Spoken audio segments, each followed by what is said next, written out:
Ngatitende Kristo shari wawan ose ngatitende Kristo. ngatitende Kristo shari wawan ose ngatitende Kristo. ngatitende Kristo shari wawan ose ngatitende Kristo. Tudzai kuna Mwari Ngatitende Kristo. iminyika dzose Ngatitende Kristo. imbire mukurumbira wezita rake Ngatitende Kristo. mabasa enyu anotyisa Ngatitende Kristo. vavengi venyu vanozviisa pasi Ngatitende Kristo. pasi pamberi poukuru hwenyu Ngatitende Kristo. ngatitende Kristo shari wawan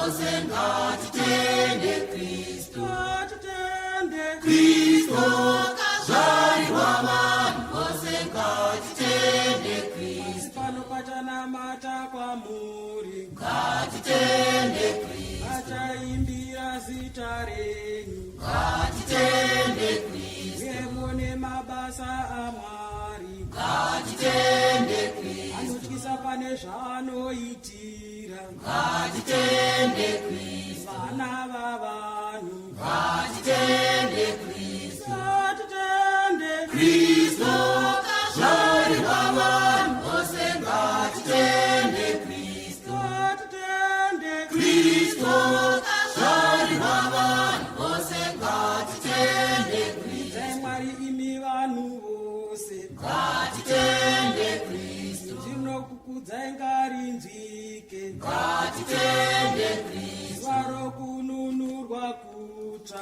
Ngatitende Kristo. richapenya noruponeso Ngatitende Kristo. dai maibvarura denga Ngatitende Kristo. mukaburuka Ngatitende Kristo. zvangadedera pamberi penyu Ngatitende Kristo. ngatitende Kristo shari wawan ose ngatitende Kristo. ngatitende Kristo shari wawan ose ngatitende Kristo. uyai nesimba nembiri Ngatitende Kristo. marudzi ose agokuzivai Ngatitende Kristo. vakudzwe baba nomwanakomana Ngatitende Kristo. nomweya musande Ngatitende Kristo. ngatitende Kristo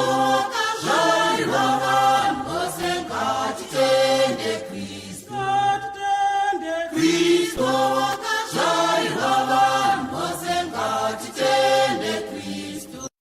ngatitende Kristo shari wawan ose ngatitende Kristo.